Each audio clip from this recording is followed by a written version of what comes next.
Hello students, देखो 5 अंक में यानी 5 मार्क्स में जो है बिहार बोर्ड 10th क्लास के लिए जो क्वेश्चंस पूछती है उसमें एक क्वेश्चन जो है श्योर है, डिफरेंट आएगा। एवरी ईयर आता है इसलिए मैं कह रहा हूं, एवरी ईयर आता है इसलिए मैं कह रहा हूं कि श्योर आएगा। ग्राफीय विधि से समीकरणों का हल, जैसे दो समीकरण है ना दिए गए होंगे और क्वेश्चन कहता है कि ग्राफीय विधि से हल करना है, ग्राफ के द्वारा हल करना है, तो इसके लिए आपको ग्राफ पेपर एग्जामिनेशन हॉल में मिलेगा। ठीक, तो देखो ग्राफ पेपर में क्या है कि मोटी जो लाइन होगी, बोल्ड जो लाइन होगा, बोल्ड लाइन, बात समझ गए ना, तो बोल्ड लाइन वर्टिकल भी होगा और बोल्ड लाइन हॉरिजॉन्टल भी होगा। तो दो बोल्ड जो लाइंस होंगे उनके बीच में 10 छोटी छोटी छोटी छोटी घर होंगी, बात समझ गए। तो बोल्ड लाइन को 10 घर होंगे, तो बोल्ड लाइन जो होगा, मोटी वाली जो रेखा होगी उसी को एक्स मानना होगा जो क्षैतिज में होगी। उदग्र जो होगी बोल्ड लाइन, जो मोटी वाली रेखा, उसको वाई अक्ष मानना होगा। और दोनों जहां एक दूसरे को काटेंगी वह बिंदु जो है मूल बिंदु यानी ओरिजिन कहलाएगा। और ओरिजिन जो होगा मूल बिंदु का नियामक 0 0 यानी 0 0, यानी उस बिंदु पर x एवं y के मान 0 एवं 0 होंगे, यानी 0 एवं 0 होंगे। क्लियर? तो इस तरह से यहां तो बोर्ड पर मैं बतला रहा हूं लेकिन समझा दिया हूं, आप प्रैक्टिस भी किए होंगे, है ना, आप कई बार प्रैक्टिस किए होंगे ग्राफ पेपर पर। तो देखो सबसे पहले हम समीकरण को सही रूप दे दें। तो पहला इक्वेशन क्या है, 3x minus 5y plus 1 is equal to 0। तो हम 3x minus 5y plus 1 is equal to 0 लिखे। अब हम माइनस 5y को, है ना, बाई ट्रांसपोजिशन मेथड इसको हम इस साइड ले जाएंगे ऑन आरएचएस।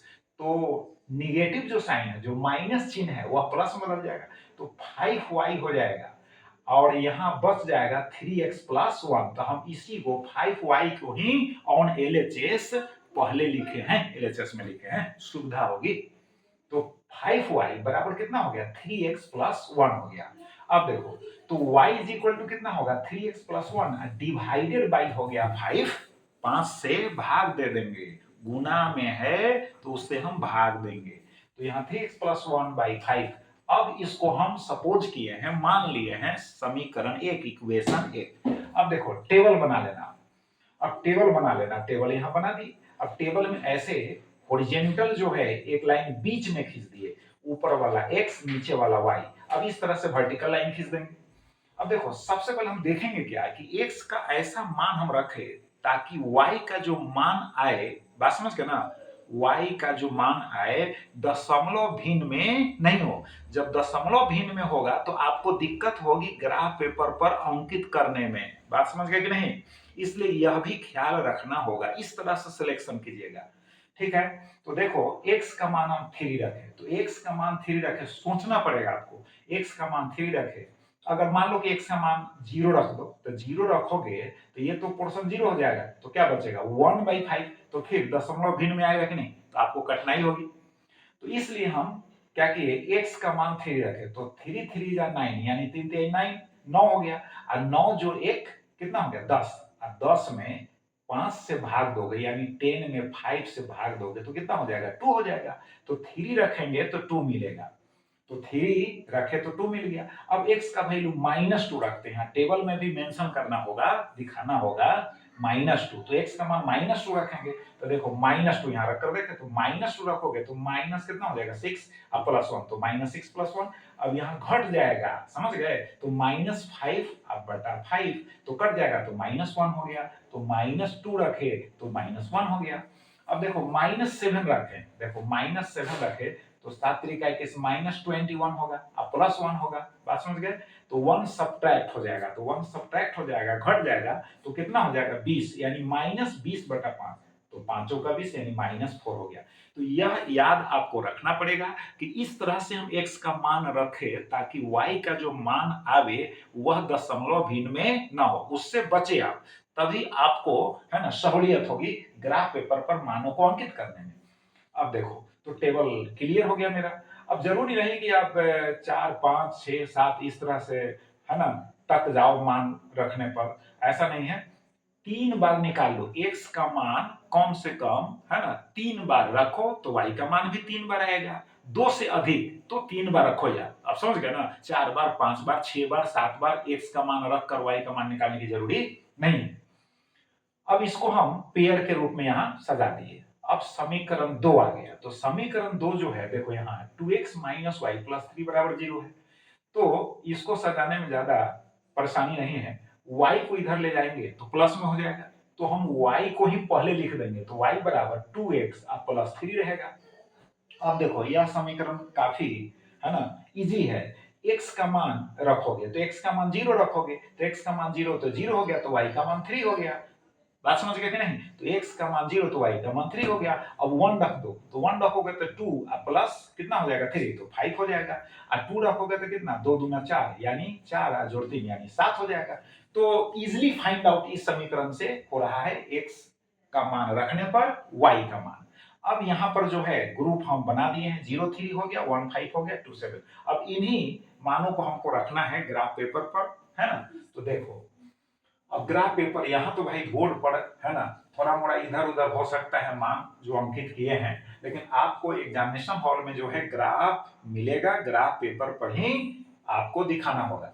तो देखो अब पहला जो है, फर्स्ट वाला जो इक्वेशन है उसका ग्राफ हम, है ना, खींचेंगे, यानी उसका आलेख हम प्राप्त करेंगे। तो 3, 2, देखो अब 3, 2 है, तो 3, 2, तो x का मान 3 है, ठीक। तो y का मान कितना है, 2 है। तो 3, 2 को मिलाना होगा, तो 2 को इधर लाएंगे, यहां से 3 को ले जाएंगे, तो दोनों मिल गया कि नहीं, तो 3, 2 यहां मिल गया कि नहीं।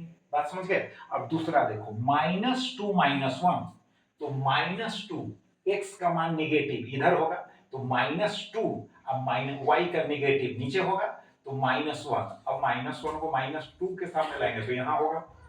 क्लियर हो गया। अब देखो तीसरा जो है -7 -4 है, तो -7 x का निगेटिव में जाना है, -7।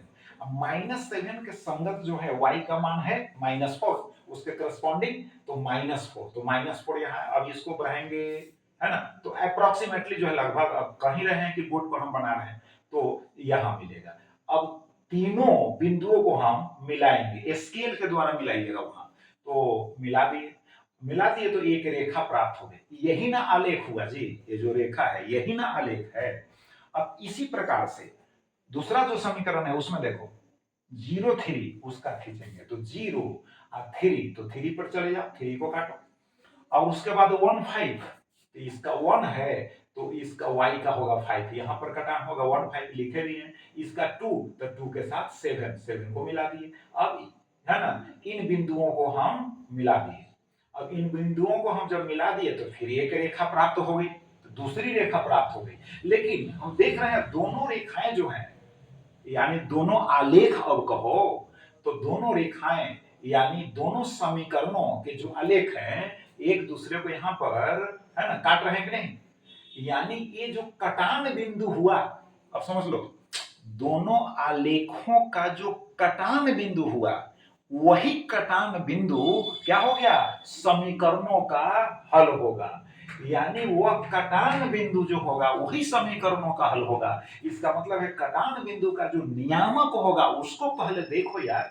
तो -2 -1, अब समझ गया तुम, -1 x का मान होगा, सॉरी -2 x का मान होगा, -1 y का मान होगा। तो अब सॉल्यूशन जो है, हल जो है प्राप्त हो गया कि नहीं। तो देखना क्या है, हम एक ही क्वेश्चन बताए हैं यार, इसी में समझ लो कि जब भी आपको कहा जाएगा समीकरणों का हल ग्राफीय विधि से प्राप्त करे, समझ गए, तो दोनों, है ना, हल जब होगा, हल पॉसिबल होगा, हल, यह तो जानकारी में आपको होगा ही, पहले से गणित पढ़े हैं कि सॉल्यूशन होगा या सॉल्यूशन नहीं होगा, यह भी जानकारी आप, है ना, प्राप्त कर चुके होंगे। तो यहां हल करें, तो हल करें, तो हल करने का मतलब है कि पॉसिबल है, तभी कह रहा है हल करें। तो यहां पर क्या होगा कि जहां पर कटान बिंदु होगा, जहां पर कटान बिंदु होगा उसका जो नियामक होगा वही आंसर होगा, वही सॉल्यूशन होगा। तो देखो x नियामक क्या हो गया -2, y नियामक क्या हो गया -1, तो x का मान हो गया -2 एवं y का मान हो गया -1। तो आप समझ गए। तो इस तरह से ग्राफीय विधि से है ना समीकरणों का हल किया जाता है। और कंडीशंस जो है आपको पहले से जानकारी में होगी, है ना।